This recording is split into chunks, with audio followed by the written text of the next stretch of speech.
Assalamualaikum warahmatullahi wabarakatuh. Perkenalkan, nama saya Herianto, NPM 1911101013443014.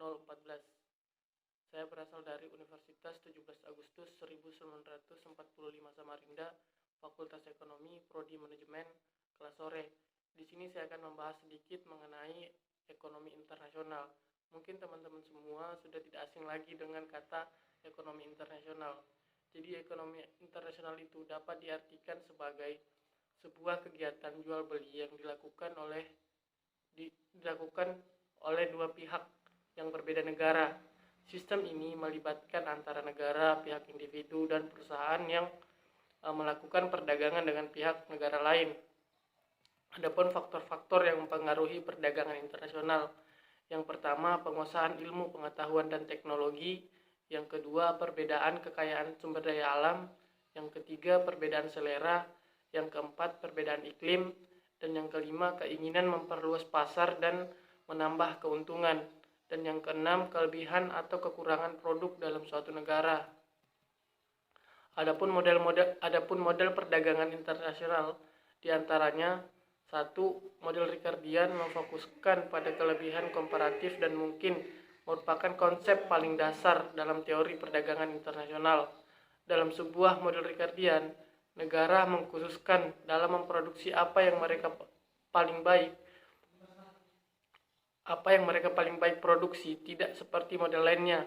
Rangka kerja model ini memprediksi di mana negara-negara akan menjadi spesialis secara penuh dibandingkan memproduksi bermacam barang komoditas. Yang kedua, model Hexer-Ohlin. Model ini disebut sebagai alternatif dari model Ricardian dan dasar kelebihan komparatif mengesampingkan kompleksitasnya yang jauh lebih rumit. Model ini tidak membuktikan prediksi yang lebih akurat.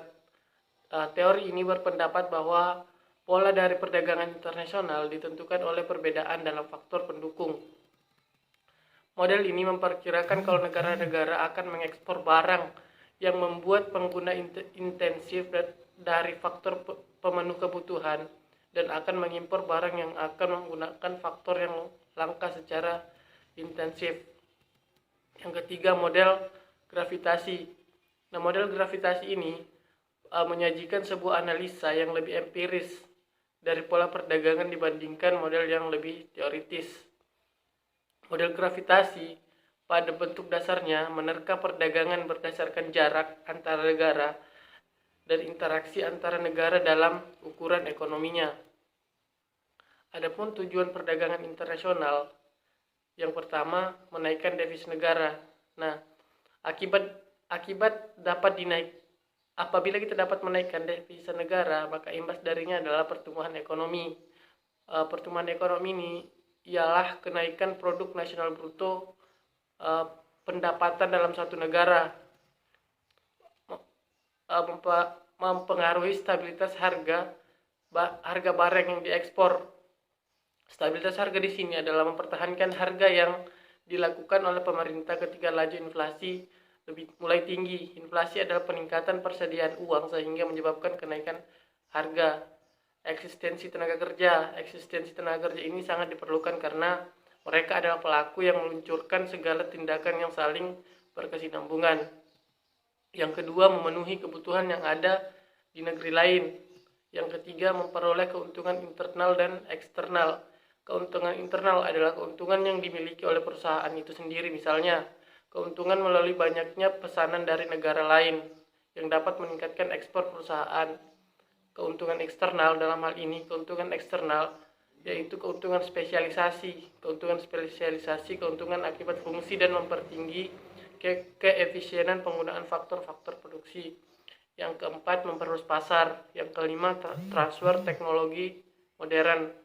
Dengan berkembangnya zaman, maka negara maju pasti akan memberikan inovasi baru dengan menciptakan regenerasi teknologi yang lama dengan teknologi yang baru untuk memenuhi keefektifan dan keefisienan dalam proses produksi.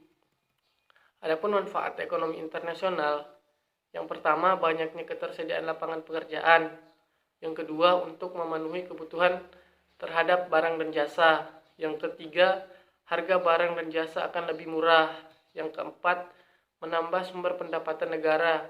Dan yang kelima, meningkatkan perkembangan teknologi. Nah, mungkin itu saja yang saya dapat sampaikan. Saya akhiri. Wassalamualaikum warahmatullahi wabarakatuh.